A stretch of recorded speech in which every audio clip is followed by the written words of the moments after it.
Okie doke. Good morning. It's Monday, probably 10-ish. Um, Back in the shop today, on my own time, I guess.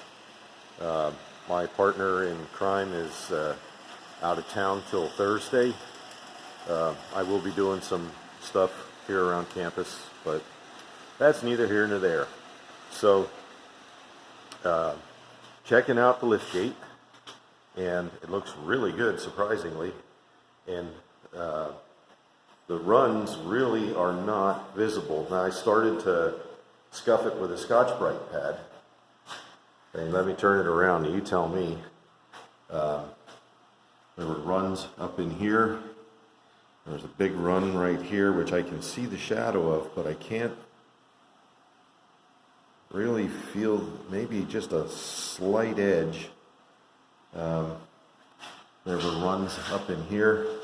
Now I've started, this thing's going to spin and make me dizzy.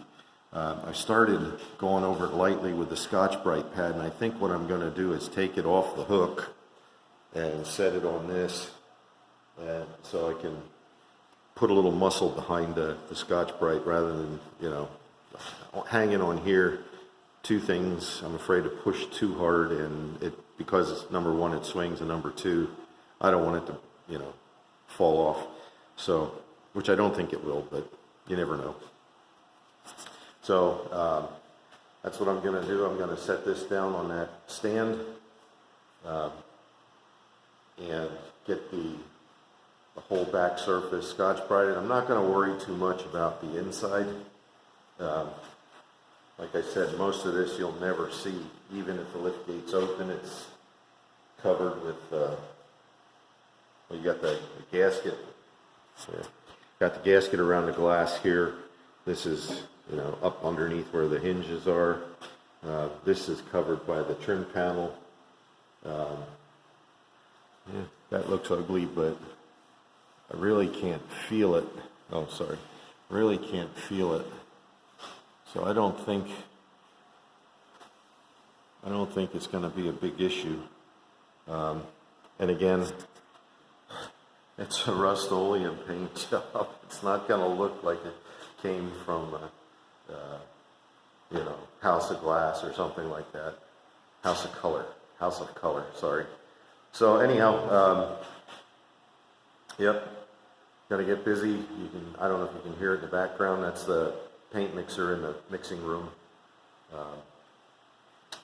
So, yep, and I got the hang of this. Somebody answer me this. This phone, it's a Moto G6. Pretty nice phone. I think it's a little better than my LG Stylo 3. But up until the point where you start to record, and even after you pause, you cannot switch the camera.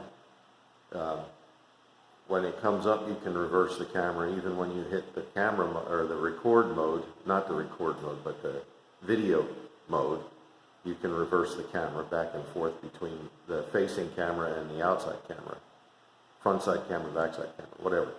But after you start to record, you can't. Why is that? It seems to me like that would be a useful feature. Anyhow, food for thought. Pause. All right. I got it all scuffed off.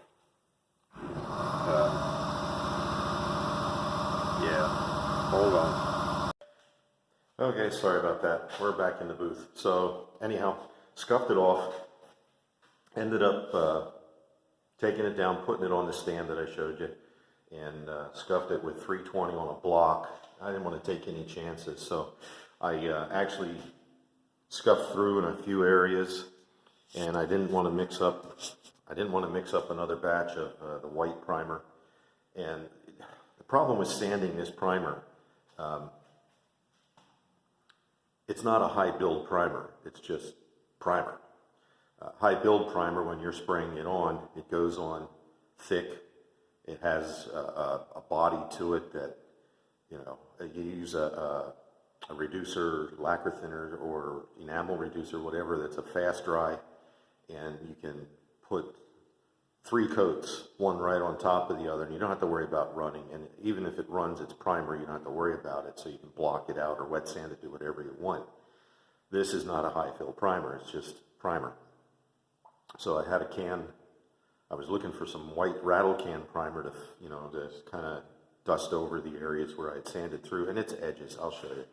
But it's gray, so hopefully the yellow will cover over it. So there's that down there, here on the corner, and then over here on the corner. And I think that was it. A little bit on this edge. Maybe I'll get some, maybe I'll grab the can, because that looks like it needs a second coat there. So walk with me, we'll go get it. And I think I can probably hold the phone. Little play on words. While I spray it. And then I did find a way to set the camera up, or the phone up, in the spray booth, so you may be able to see me spraying. So this is the stuff. It's Rust-Oleum. Again, Rust-Oleum, they should sponsor this build, or at least the paint job. Again, it's an automotive primer used on metal fiberglass surfaces for the ultimate finish. So it's a gray. It goes on a little bit dark, but it dries light. So I'm hoping my yellow will cover it. So let's. I may have to put you down to pop the lid. Nope, got it one-handed. Woo-hoo. Muscles. So, all right. And I'm going to turn you around while I spray it, so hopefully you can see what I'm doing.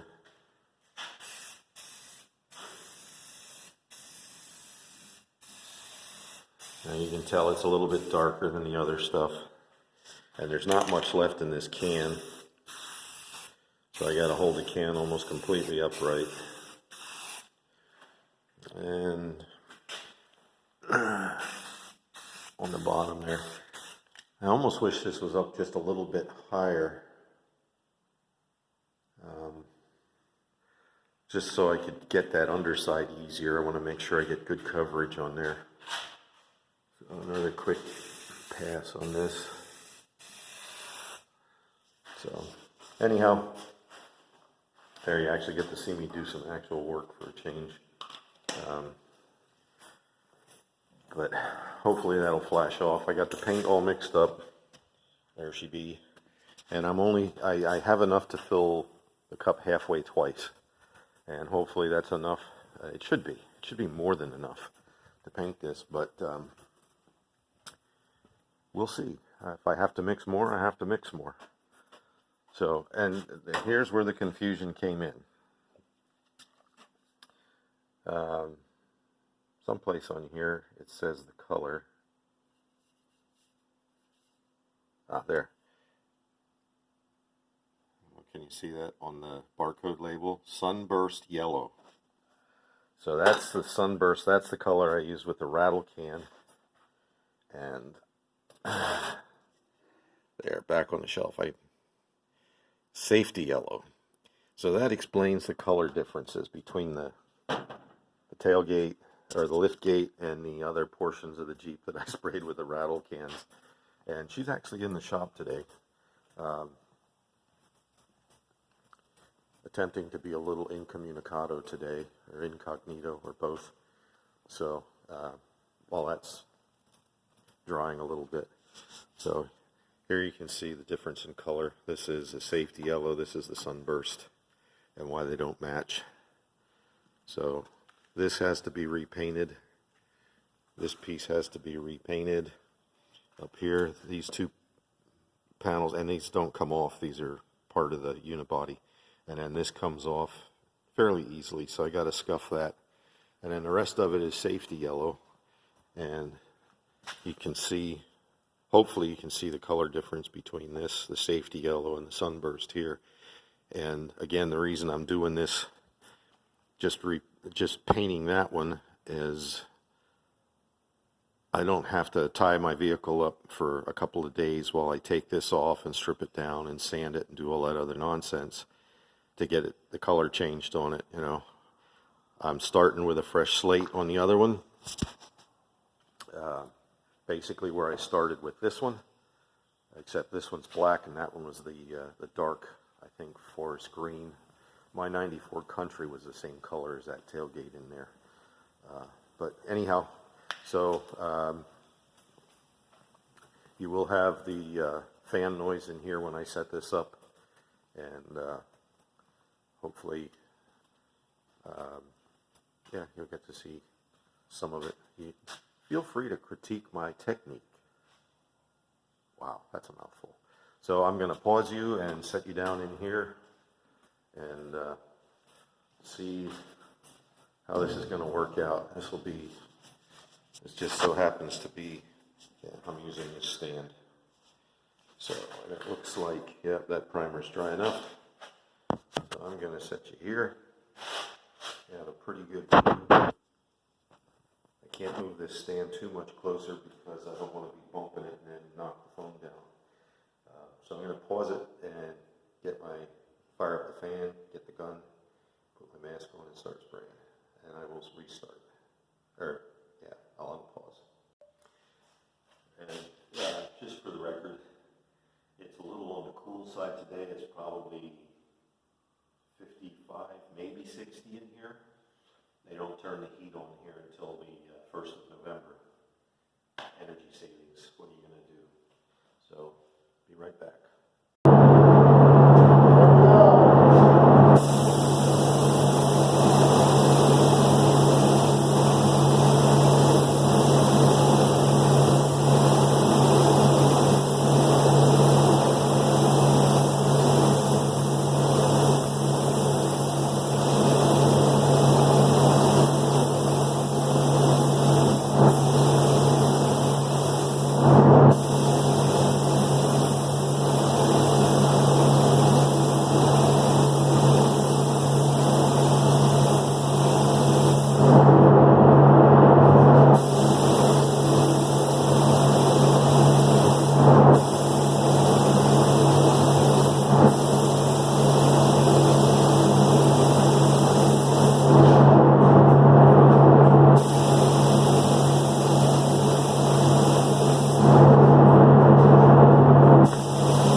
high pressure, low volume, and pull way back, pull the gun way back and just spray it on as dry as I can, and then let it set another few minutes or so till that flash is completely off.